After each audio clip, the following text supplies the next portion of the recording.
Welcome students to YouTube channel physics master. तो आज की वीडियो में आप लोगों की जेईई एडवांस की न्यूमेरिकल वैल्यू टाइप क्वेश्चंस जो आता है वो सब क्वेश्चन करने वाला हूँ। वो क्वेश्चन तो keep following the channel and subscribe if you are new on the channel.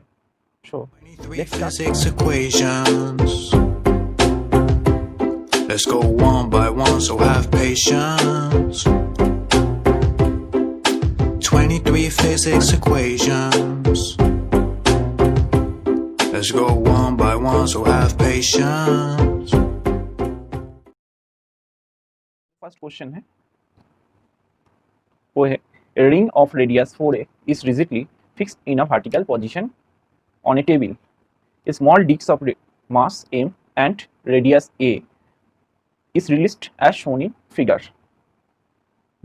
When the disc rolls down without slipping to the lowest point of the ring, then its speed in meter per second will be take g equals to 10 meter per second and a equals to 0.4 meter.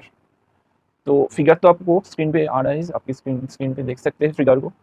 तो ये जो figure दिए गए हैं वो क्या, मैं फिर से एक बार ड्रॉ कर लेती हूँ ये फिगर। अब देखो ये फिगर यहाँ पर जो दिए गए, आप देख सकते हैं फिगर को। ये एक रिंग दिए गए हैं और रिंग के अंदर एक स्मॉल स्फीयर जो यहाँ से, ठीक है, ऑफ रेडियस ए रेडियस, वो रिंग का रेडियस 4a दिए गए हैं, वो यहाँ पर रोलिंग करके आता है, ठीक है। तो ये है स्फीयर की न्यू पोजीशन।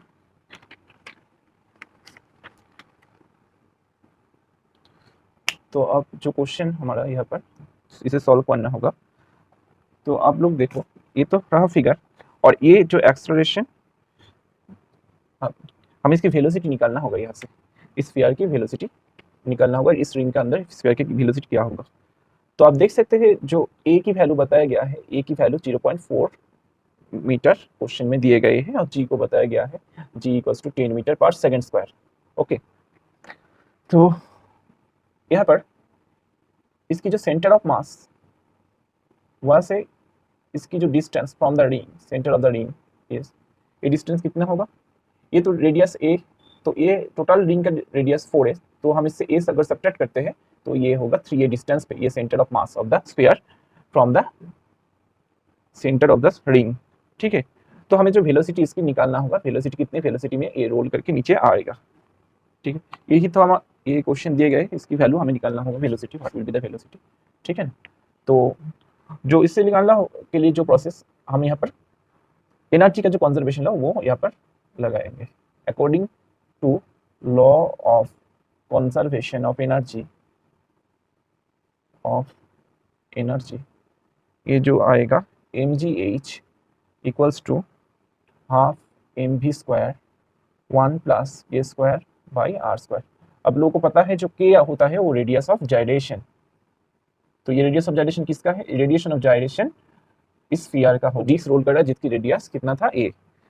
तो ये रहा एनर्जी का टर्म, ये टोटल अब लोगों को पता है काइनेटिक एनर्जी की जो टर्म होता है, ये जब रोलिंग के वक्त ये होता है काइनेटिक एनर्जी की term half mv square 1 plus k square by are square. तो रोलिंग, तो हमें देखो जो डिस्क की रेडियस ऑफ जाइरेशन वो कितना होता है for a rolling disc of radius capital R, radius of gyration square by are square, वो जो होगा वो आएगा 1/2, ठीक है। तो इस वैल्यू को हमें यहाँ पर पुट करना होगा। ये आप लोगों को याद रखना होगा डिस्क की भी कितनी रेडियस ऑफ जाइरेशन होता है, और अदर कंपोनेंट्स की अदर जो शेप्स है, ये आप चार्ट देख सकते हैं अपनी बुक में, वो चार्ट में ये आप देख सकते हैं, वो हाफ वैल्यू होता है। तो हमें इस वैल्यू को हम यहाँ पर सब्स्टिट्यूट कर देने से जो आएगा half mv square 1 plus half, ठीक है, ये रहा। और ये mgh आप हाइट देख सकते हैं, यहाँ से जो हाइट कितना होगा h, ये 3a होगा, इस पॉइंट से इस पॉइंट की हाइट कितना होगा, ये हाइट 3a की सेम होगा, ठीक है ना, ये हाइट 3a के सेम होगा। तो into 3a that is mm को कटो यहाँ पर, और 3 G A equals to half V square into 3/2। आप लोग देख सकते, मैं 3 को भी यहाँ पर कर देती हूँ, तो वी स्क्वायर जो आएगी 4GA। ठीक है, अब v तो हमें तो वी स्क्वायर की वैल्यू नहीं, v की वैल्यू यहाँ पर निकालना होगा। यही तो हमारा क्वेश्चन था, 4GA that is √2 in 2 into √GA। ठीक है ना, तो g की वैल्यू भी सप्लाइड किए गए हैं कितने, 2 इंटू जी 10 इंटू 0.4 जो होगा वो कितना, यहाँ से 2 बाहर आएगा, 2 to 4 मीटर पर सेकेंड। ठीक है, तो यही आपकी न्यूमेरिकल वैल्यू टाइप क्वेश्चन की आंसर 4 होगी इसकी आंसर। आपका जो नेक्स्ट क्वेश्चन है, ये point moves along a circle with a velocity v equals to 80 where a equals to 0.5 meter second to the power minus 2, find the total acceleration of the particle at the moment it covered the nth fraction of the circle n equals to 0.10 after beginning of the motion। तो ये एक numerical type question है जो आप लोगों को value में input करना होगा। जैसे तो आपका जो है 7 नंबर, यहाँ पर देखो n फ्रैक्शन में आप लोगों को कैलकुलेट करना होगा। nth of the a fraction, ये रहा थीटा, टोटल एंगल की nth तो हुआ, तो कितना होगा एंगल, ये थीटा इक्वल्स टू 2πn, ये भी फ्रैक्शन वैल्यू में आएगा angle. v equals to total angle 360 degree, और कह सकते हैं रेडियन 2π रेडियन, जो थीटा होगी इसकी एंगल अगर हम बेस से कैलकुलेट करते हैं, एक्स एक्सिस। ठीक है, और वेलोसिटी जो है, वेलोसिटी की फॉर्मूला आप लोगों को पता है, r ओमेगा रेडियस होगा इनटू ओमेगा। तो ये रहा जिसकी वैल्यू आप लोगों को सप्लाइड है equals to 80, v equals to 80 दिए गए हैं क्वेश्चन पे। तो ओमेगा कितना होगा, ओमेगा होगा 80/r।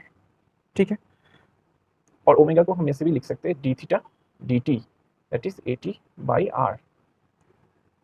अगर डी थीटा की वैल्यू आप कैलकुलेट करते हैं यहाँ पर, डी थीटा कितना होगा, इंटीग्रेशन ले लेते हैं, 0 to 2πn एंगल, ये रहा 2πn रेडियन तक चेंज हो रहा है, और यहाँ पर टाइम हम ले लेते हैं t इंस्टेंट तक, टाइम ये इंटरवल है 0 से t instant, omega D T.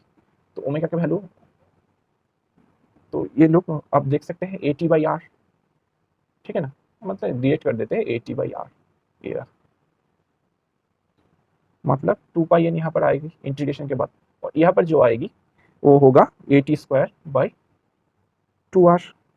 ऐसे हम t की वैल्यू कैलकुलेट कर सकते हैं, t² equals to 4πn r/a। ठीक है ना, अब जो रेडियल एक्सेलरेशन है, वो रेडियल एक्सेलरेशन कहाँ होगा, इनवर्ड रेडियल एक्सेलरेशन ar, और यहाँ पर एक tangential acceleration at। Radial acceleration centrifugal acceleration, centimetre acceleration होता है, रेडियल एक्सेलरेशन जिसकी वैल्यू होता है v²/r, मतलब a² t² v की वैल्यू आप देख सकते हैं 80, a² t²/r, और हम a²/r t² की वैल्यू सब्स्टिट्यूट करते हैं यहाँ से, a/4πnr जो आएगी आपकी 4πnA/r। ठीक है ना, और टेंजेंशियल एक्सेलरेशन की वैल्यू हम चेक कर लेते हैं। टेंजेंशियल एक्सेलरेशन कितना होगा, तो इसे इस साइड को हम, इस साइड की जो नेसेसिटी वो मिट चुका है, तो इस साइड को हम रिमूव कर देते हैं। अब देखो टेंजेंशियल एक्सेलरेशन,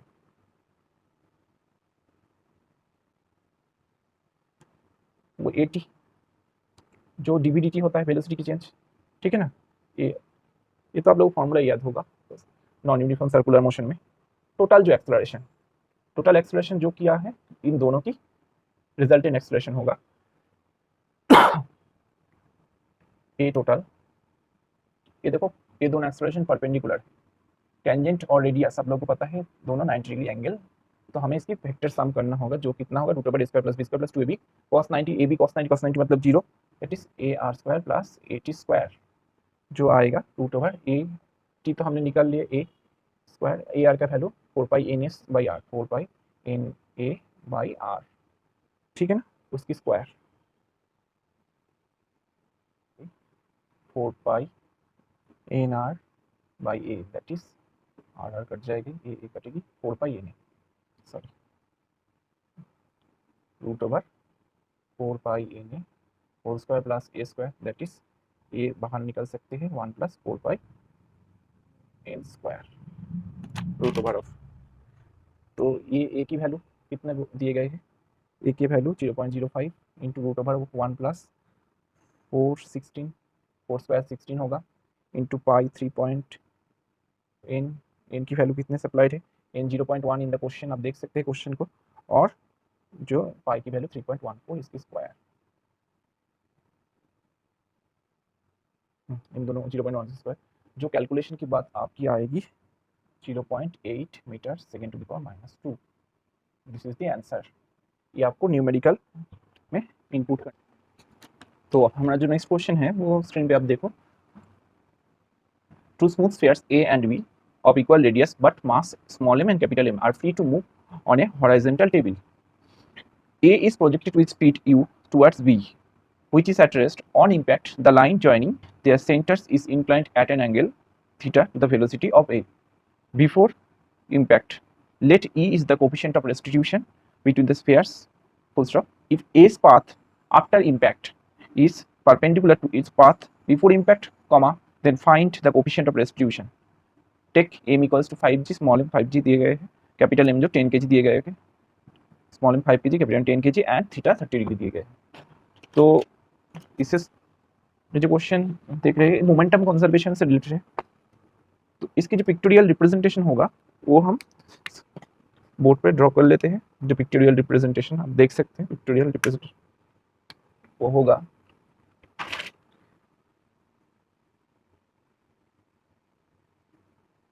हम पहले एक्स एक्सिस और वाई एक्सिस को ड्रॉ कर लेते हैं, ठीक है।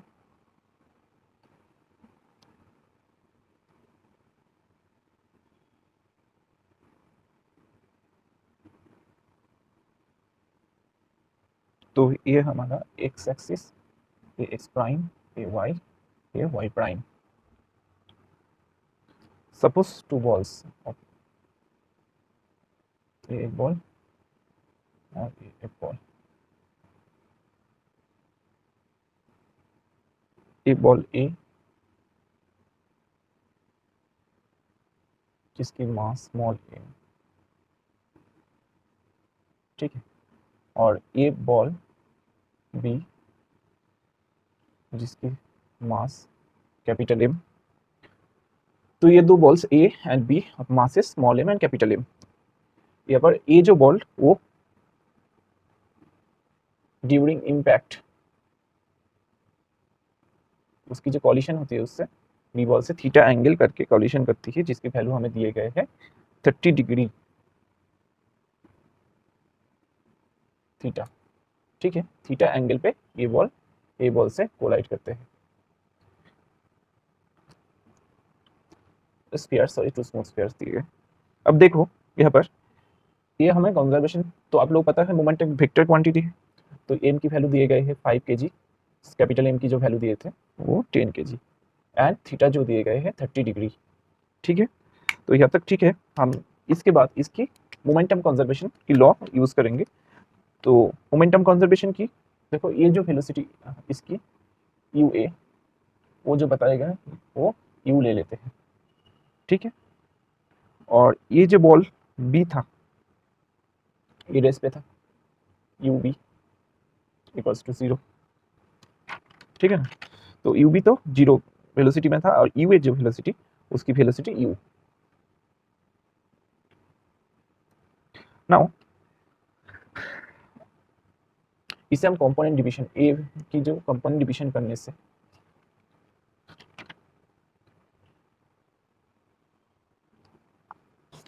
ए को हम कंपोनेंट में बांट सकते हैं।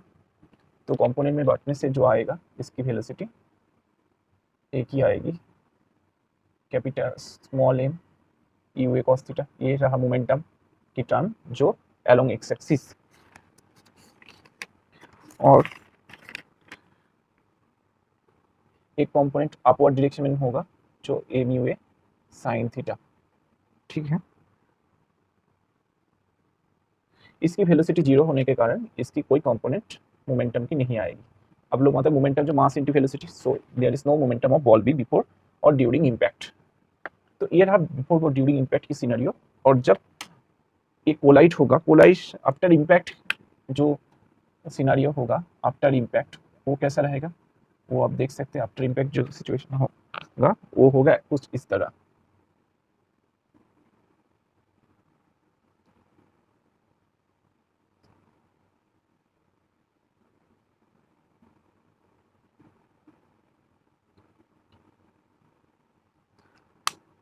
सिर्फ हम यहाँ पर मोमेंटम की जो टर्म्स आफ्टर कोलिशन कितना होगा उसको हम लिख लेते हैं।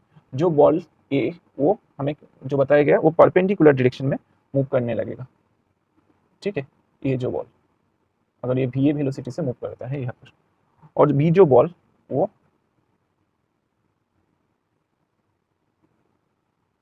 भी वेलोसिटी से इधर मूव करता है।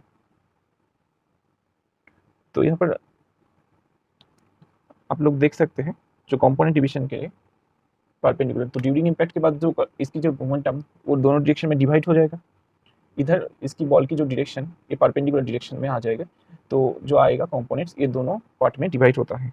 यहाँ पर एक जो कंपोनेंट आएगा वी वाई, ठीक है ना, यहाँ पर वी ए वाई वेलोसिटी से, और दूसरा जो बॉल की वेलोसिटी मोमेंटम वो इधर आएगा, जो वेलोसिटी कंपोनेंट होगा वी वी वाई,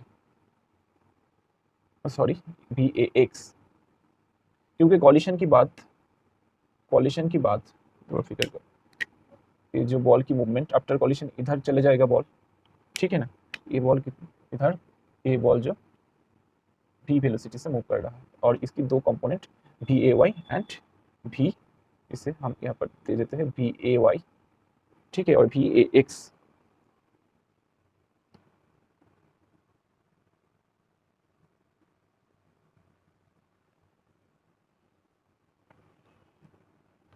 और ये जो बॉल ये सिर्फ एक्स डायरेक्शन में डायरेक्टली मूव करने लगा, तो जो आएगा वी बी ओनली, जो वही होगा वी बी एक्स। इसकी y की कोई भी कंपोनेंट हमें नहीं मिलेगा, ठीक है। तो हम इसकी अब मोमेंटम कंजर्वेशन यूज कर देते हैं, तो जो आएगा, तो मोमेंटम कंजर्वेशन यहाँ पर करते हैं। मोमेंटम कंजर्वेशन की वैल्यू देखो, मोमेंटम कंजर्वेशन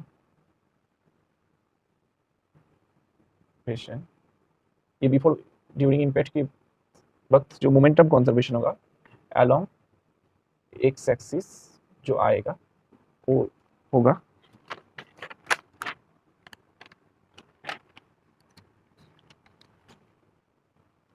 ठीक है ना, इन दोनों फिगर से देख सकते हैं। एक्स एक्सिस की नेट मोमेंटम क्या था, एक्स एक्सिस की नेट मोमेंटम था यू ए साइन थीटा, और अब हुआ तो हम लिख सकते हैं मोमेंटम ड्यूरिंग और impact equals to momentum after impact. देखो देखो मोमेंटम कितना था ड्यूरिंग इम्पैक्ट के वक्त, ये जो आएगा एम यू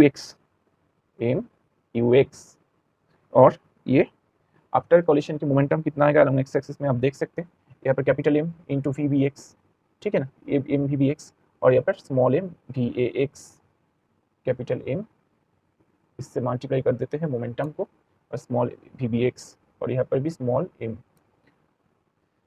तो एम यू एक्स यहाँ पर आप देख सकते हैं एम वी बी एक्स,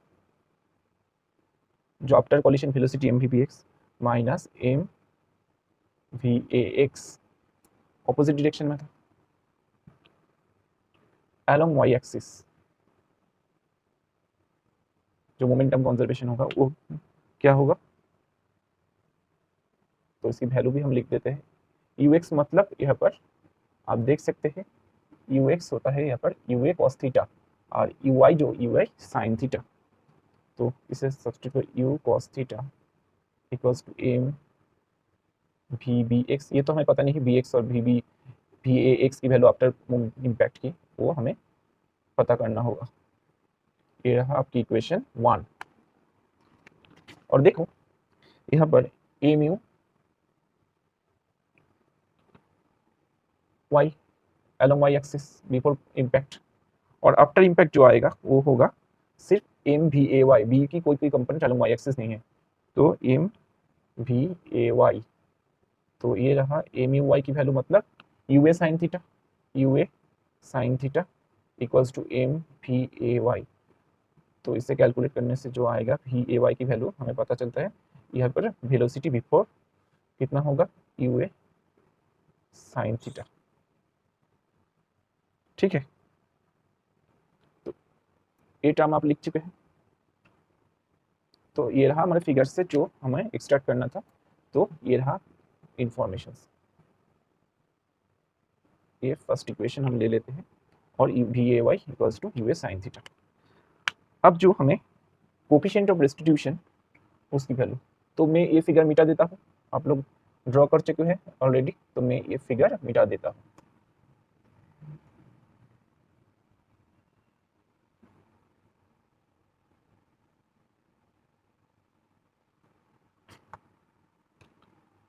अब देखो जो कोफिशिएंट ऑफ रेस्टिट्यूशन होता है उसकी डेफिनेशन, कोफिशिएंट ऑफ रेस्टिट्यूशन वो क्या होगा, वो होगा वेलोसिटी ऑफ सेपरेशन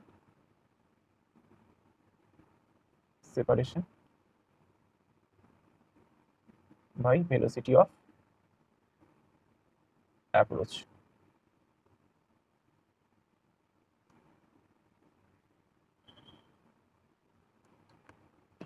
तो वेलोसिटी ऑफ सेपरेशन जो वो आप लोग देख सकते हैं, वेलोसिटी तो वेक्टर टर्म है, हमें सिर्फ ये बॉल बी का वेलोसिटी वी बी एक्स, ठीक है, और वेलोसिटी ए की जो टर्म होगी वो हमें एक्स एक्सिस वेलोसिटी वेक्टर, तो एक्स एक्सिस में सेपरेशन देखना होगा। तो ये था वी ए, और इसकी जो कंपोनेंट था अलोंग एक्स एक्सिस वो कितना था, वो कंपोनेंट था, सॉरी ए था, इसकी कंपोनेंट होगा वी ए एक्स।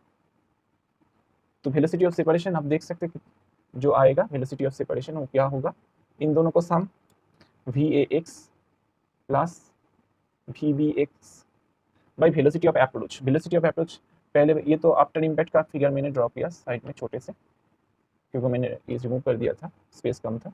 अब ड्यूरिंग इम्पैक्ट जो था यहाँ पर, ये जो बॉल ये x axis direction theta angle करके यू, और एक्स एक्सिस डायरेक्शन में हम टोटली जो coefficient restriction along x axis check कर रहे हैं। आप कोई भी एक्सिस ले सकते हैं, एक्स एक्सिस और एक्सिस, तो एक्स एक्सिस यहाँ पर ठीक रहेगा थीटा, ठीक है। तो ये component u cos theta x axis में, इसकी तो कोई वेलोसिटी नहीं था, इसकी वेलोसिटी जीरो था, तो ये तो u भी जीरो था और ये u a x था, ठीक है ना। तो क्या होगा, only u a x that is v a x plus v b x by u cos theta, ये रहा कोफिशिएंट ऑफ रेस्टिट्यूशन की टर्म। तो अब फिगर ड्रॉ की है, तो ये फिगर आप लोग कोफिशिएंट रेस्टिट्यूशन की वैल्यू यहाँ से कैलकुलेट करना होगा हमें, तो ये फिगर मैं फिर से मिटा देता हूँ। अब देखो, तो आप देख सकते हैं ई यू कॉस थीटा जो आएगा वो होगा v A x plus we B x, ये आपकी इक्वेशन नंबर 2, ठीक है। तो हमें फ्रॉम 1 एंड 2 सॉल्व करके हम यहाँ से वी बी एक्स की वैल्यू निकाल सकते हैं। From 1 and 2 v B x जो आएगा वो होगा कितना, ये लोग आप लोग सॉल्व करो, M you cos theta by small M plus capital M into 1 plus E, ठीक है।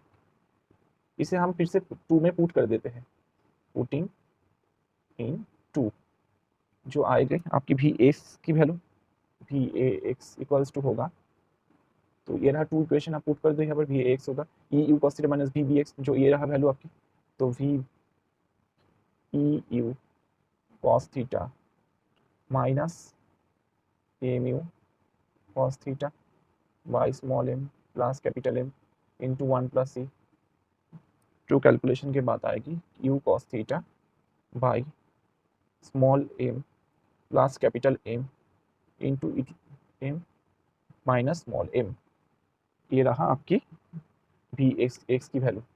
तो हमें v B x and v A x दोनों वैल्यू मिल चुके हैं यहाँ पर, ठीक है।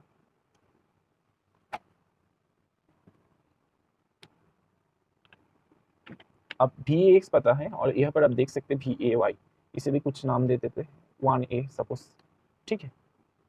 तो हम इन दोनों इक्वेशन को 1a से इसको नाम देते हैं 1b, तो 1a से 1b हम डिवाइड कर लेते हैं, इक्वेशन नंबर 1a से इक्वेशन नंबर 1a को डिवाइड करने से जो आएगा, तो मैं ये पार्ट रब कर देती हूँ जो हमें और नेसेसरी नहीं है, यहाँ पर मैं ये इसे रिमूव करता हूँ। आप लोग नोट कर लिए हैं ऑलरेडी, तो इसे मैं रिमूव कर देता हूँ। देखो अब जो वैल्यू आएगा इक्वेशन 1a से 1b को डिवाइड करने के बाद V A Y by V A x equals to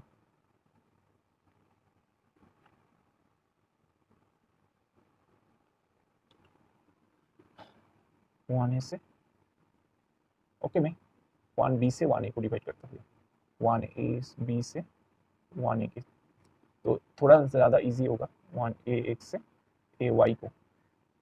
आप लोगों को जो फिगर याद है ना, v A y and v A x, उन लोगों का टर्म जो आता है कितना होगा यहाँ पर, वी ए वाई और वी एक्स की टर्म, तो वो भी आफ्टर कॉलिशन थीटा एंगल बनाता है, V A why V A x, ठीक है ना। इन दोनों की टर्म की आप लोगों को तो आएगा tan थीटा,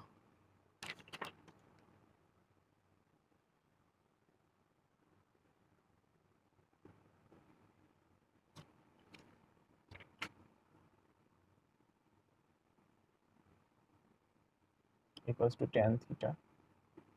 और यहाँ पर आप देख सकते हैं इक्वेशन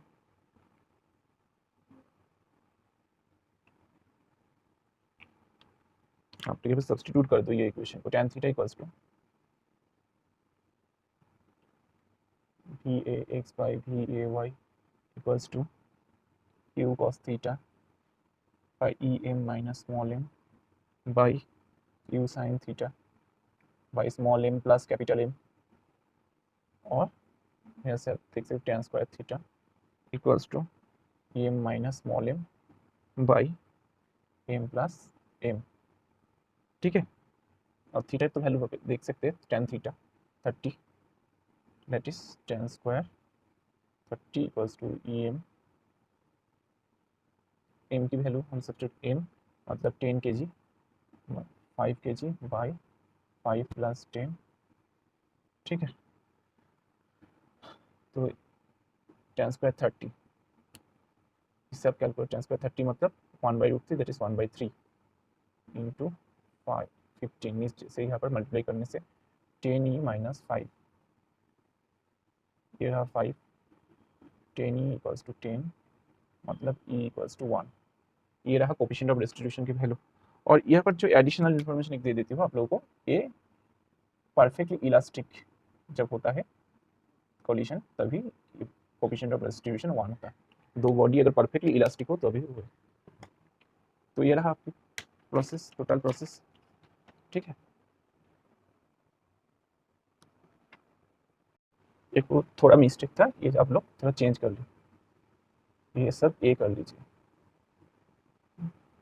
तो ये भी ए ए, तो देख सकते ये थोड़ा सा गलती था यहाँ पर, आप लोग चेक करना, मैंने ए को मिस कर दिया था, ठीक है।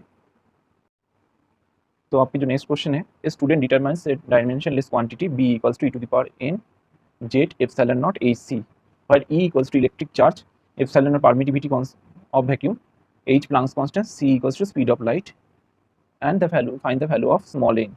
तो क्वेश्चन स्क्रीन पे है, तो हमें यहाँ एन की जो वैल्यू उसे हमें कैलकुलेट करना होगा। तो देखो ये तो डायमेंशन की क्वेश्चन है, बहुत easy question, dimension of b ये हमें निकालना होगा, ठीक है।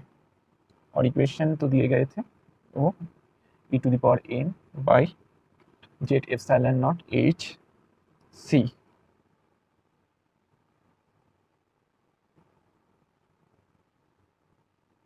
सॉरी ये तो डायमेंशन बी जो बताया गया है dimensionless m0 l0 t to the power 0, ये तो डायमेंशन लेस क्वांटिटी है, ठीक है।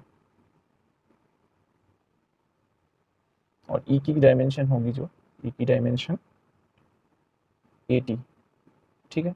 डायमेंशन ऑफ ये चार्ज इलेक्ट्रॉन की चार्ज, इलेक्ट्रॉन चार्ज की वैल्यू जो होता है वो क्या होगा, current into time, dimension, epsilon not की जो डायमेंशन, ठीक है, एप्सिलॉन नॉट की डायमेंशन क्या होता है, ये आप लोग कूलम्ब्स लॉ से भी चेक कर सकते हैं, 1/4 pi epsilon not Q square by are square, ये डायमेंशन आप देख सकते हैं, epsilon not equals to Q square by F R square, ठीक है। तो जो आता है A square T square by M L T to the power -2 into L square. जो कैलकुलेशन करो तो यहाँ पर से कैलकुलेशन में यहाँ पर इसे ले लेती हूँ एप्सिलॉन नॉट की, A square M to the power -1 L to the power -3 T to the power -4, ये रहा वैल्यू एप्सिलॉन नॉट की वैल्यू, मतलब डायमेंशन। यहाँ पर एच तो पता है, एच प्लांक कांस्टेंट आप लोग पढ़े हैं Bohr's theory, N H by 2 pi, ये तो कांस्टेंट्स। तो एम वी आर ये एंगुलर मोमेंटम की डायमेंशन से मैच करता है, तो angular momentum force M V R मतलब M L square T to the power -2 velocity into this radius, ठीक है, -1 सॉरी, देख सकते चेक करके, एल -1 इंटू एल एच। और जो सी, ये तो वैक्यूम में लाइट की वेलोसिटी है, मतलब सिर्फ l T to the power minus velocity की डायमेंशन होगा। तो हमें एन की जो टर्म, इसे हमें वैल्यू निकालना, तो इक्वेशन में ये डायमेंशंस हम सब्स्टिट्यूट कर देते हैं, ठीक है ना। तो जो आएगा वो होगा एन की डायमेंशन। तो देखो m0 l0 t to the power 0, e मतलब a t to the power n by z, तो आप लोगों को पता है जेड एटॉमिक नंबर, ये एक नंबर है, इसकी कोई डायमेंशन नहीं होता। एप्सिलॉन नॉट की dimension a square M to the power -1 L to the power -3 T to the power -4,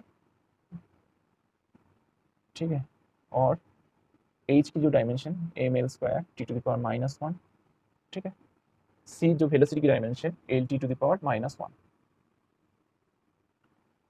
अब इसे अब थोड़ा सिंप्लीफिकेशन करने के बाद जो आएगा, देखो ए की जो डायमेंशन आता है ए इक्वल्स टू n-2, एल की जो डायमेंशन कैलकुलेट करने से देख सकते हैं आप l to the power 0 t to the power n-2।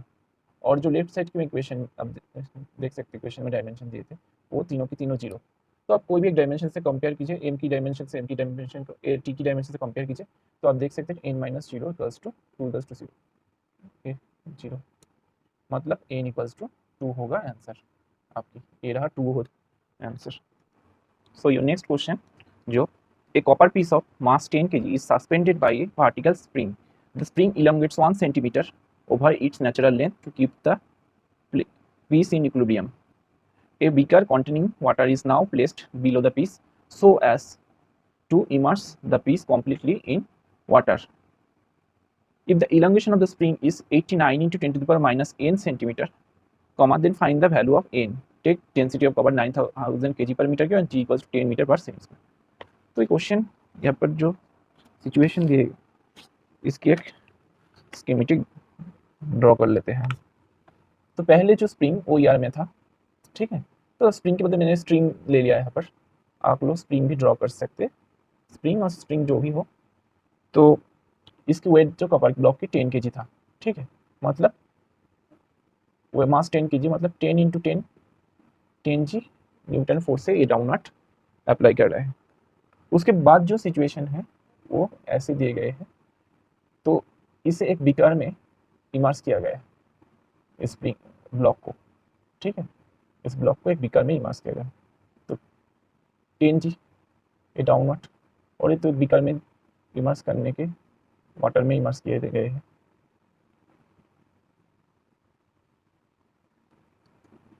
तो इसकी जो अपथ्रस्ट होगी यहाँ पर, उसे आप लोग जानते हैं बुएंसी के कारण इसमें अपथ्रस्ट फोर्स आएगा यू। ये तो वेट डाउनवर्ड है, मगर अपथ्रस्ट फोर्स वो इस स्प्रिंग की जो इलंगेशन को थोड़ा रिड्यूस कर देता है, ठीक है।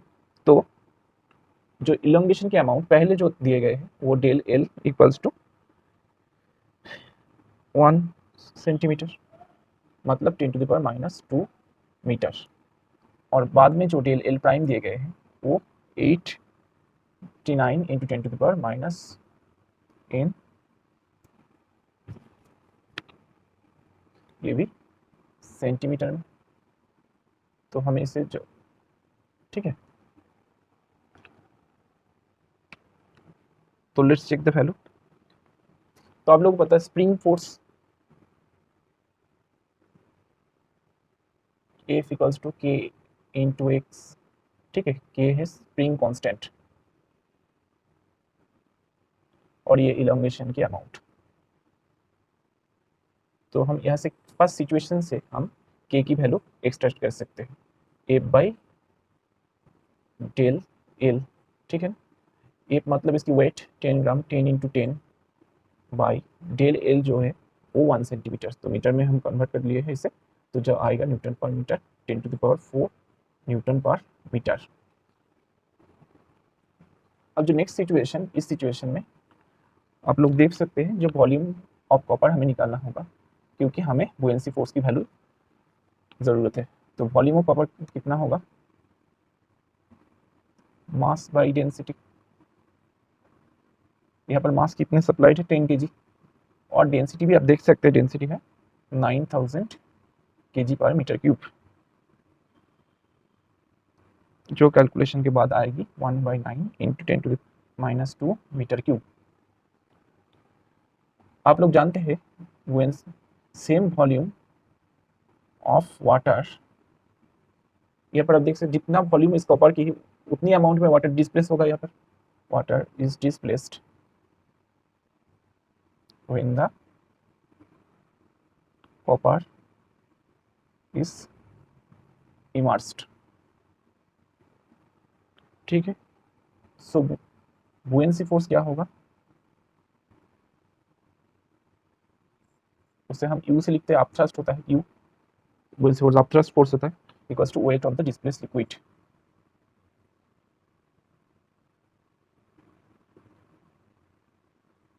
यहाँ पर तो वाटर था, तो क्या होगा, इसकी जो volume 1/9 into 10⁻² metre cube into density of water जानते हैं एसआई में 1000 kg per metre cube into gravitational acceleration 10 metre per second square, जो कैलकुलेशन के बाद आपकी आएगी 11.1 न्यूटन। ये रहा बुएंसी अपवर्ड फोर्स, ठीक है। अब जो फोर्स की वैल्यू यहाँ पर कितना होगा, नेट फोर्स, वो तो डाउनवर्ड फोर्स ज़्यादा है, मतलब 10 into 10 minus 11.1 Newton, that is, आप लोग चेक करके देखो 8.89, ठीक, इंटू 0.9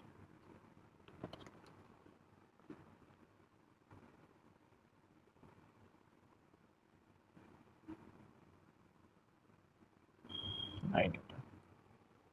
तो सेकेंड सिचुएशन में हमें निकालना होगा डेल एल प्राइम की वैल्यू, ठीक है। तो net force F net by क्या होगा, के तो स्प्रिंग कांस्टेंट, ये स्प्रिंग के लिए एक ही स्प्रिंग है, और एक ही सिस्टम, इसके लिए ये स्प्रिंग कांस्टेंट सेम रहेगा। तो एफ नेट जो आएगा 88.9 न्यूटन डिवाइडेड बाई के की वैल्यू 10 टू द पावर 4, ठीक है, न्यूटन पर मीटर। मतलब आप लोग ले सकते हैं 8.89 newton, approximately 89 into 10 to the power -4 metre. मगर हमें जो वैल्यू दिए गए इन सेंटीमीटर, तो हम इसे सेंटीमीटर में कन्वर्ट करने के लिए इसको 10 स्क्वायर से मल्टीप्लाई करेंगे, 89 इंटू 10⁻² सेंटीमीटर। तो आप देख सकते हैं एन की वैल्यू, तो एन की वैल्यू आएगी 2। यही आप जो अगली क्वेश्चन है वो है थर्मोडायनेमिक्स से देख सकते हैं, a diesel engine takes in 5 mole of air at 20 degree Celsius at 1 atm and completes it adiabatically 1/10 of its original volume. Taking air diatomic, find the change in internal energy of air in kilojoule, ठीक है। तो हमें इसको calculate करना होगा, इसकी value. तो आप लोग देख सकते हैं जो वॉल्यूम दिए गए हैं, तो वॉल्यूम V2 वो क्या है, वॉल्यूम इनिशियल वॉल्यूम की, यह हमारा फाइनल वॉल्यूम, ठीक है। तो वी एफ लिख लेते हैं, इनिशियल वॉल्यूम से 1/10 है, ठीक है। तो हमें तो एडियाबेटिक इक्वेशन पता है, एडियाबेटिक इक्वेशन जो होता है पी वी गामा, आप लोग ज़्यादातर वी वी गामा कांस्टेंट जानते हैं, और भी एक इसकी ऑल्टरनेटिव फॉर्म में इक्वेशन जो टेम्परेचर और वॉल्यूम से आता है, मैं वो इक्वेशन यहाँ पर लेती हूँ। तो वो होगा t v to the power gamma -1 constant, gamma adiabatic constant, ठीक है।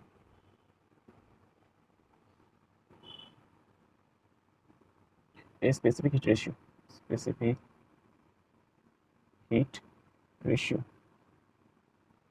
तो हम ले लेते हैं t initial equals to v initial gamma minus one equals to t final v final gamma minus one. इस इक्वेशन के यहाँ से हमें टी एफ की जो वैल्यू हमें निकालना होगा। टी एफ मतलब क्या होगा, t initial into v initial by v final gamma minus one. तो टी इनिशियल की जो वैल्यू दिए गए 20 डिग्री सेल्सियस, जैसे इन केल्विन 20 प्लस 273, और जो गामा 1/10 होता है तो वी इनिशियल वी फाइनल की 10 टाइम होगा 10। गामा फॉर डाइएटॉमिक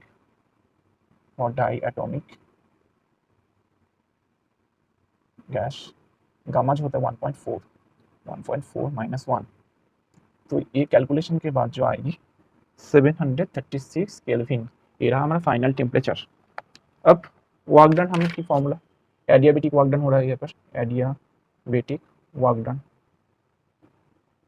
जिसकी वैल्यू W इक्वल्स टू क्या होगा, n r t initial minus t final by gamma minus one. तो एन तो क्वेश्चन में आप देख सकते हैं 5 मोल बताया, क्या है एन 5 मोल, आर की वैल्यू बताया 8.3, ठीक है, इनटू सब ऐसा ही वैल्यू में लेते हैं हम यहाँ पर। इनिशियल जो टेम्परेचर था 293 केल्विन, ये जो इनिशियल और ये फाइनल, माइनस 736 बाई गामा तो कहता है 1.4 माइनस 1। ये भी आप कैलकुलेशन करो, कैलकुलेशन के बाद रिजल्ट जो आएगा वो होगा माइनस 46 इंटू 10⁻³ जूल, मतलब किलो जूल में हम इसे कन्वर्ट कर सकते हैं 46 किलो जूल। अब जो हमें इंटरनल एनर्जी निकालना होगा तो हम first law of thermodynamics use करते हैं, फर्स्ट लॉ ऑफ थर्मोडायनामिक्स, जिसे हमें पता है डेल यू इक्वल्स टू क्या होगा, डेल क्यू माइनस डेल डब्ल्यू।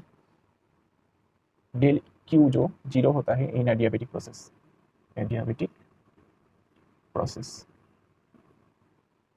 तो माइनस डेल डब्ल्यू, तो वर्क डन का वैल्यू हमें पता है minus of minus 46 kilo joule plus to 46 kilo joule. ये रहा हमारा वर्क डन का एक्सप्रेशन आंसर 46 किलो जूल, ठीक है।